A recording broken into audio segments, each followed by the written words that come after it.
မေရှိသောမျိုးလေးကနေကျွန်တော်တိုင်းတစ်ပါးမြေကိုမခွဲချင်မဲကျွန်တော်ခွဲရရင်မျက်ရည်ချွေပလဲမျက်နှာသွဲအမေရဲ့မျက်ဝန်းမှာတားတယောက်ရဲ့ရီမှန်းချက်မို့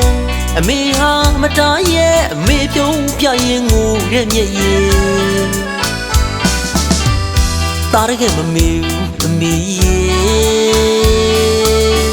အမေရဲ့လွမ်းနဲ့နေတိုင်းတန်တာနေတဲ့စိတ်ကိုတိုင်းတစ်ပါးအဝေးမှာမပြေကိုချစ်တဲ့မွေရဲ့ကိုနိုင်ငံကို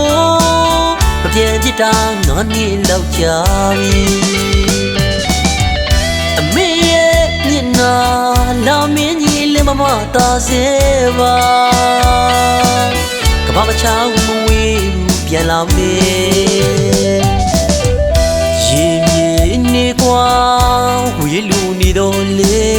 တားရင်နဲ့အမေမြဲရှိတဲ့အမေမျက်ဝန်းပလဲမူမရွာစီခြင်း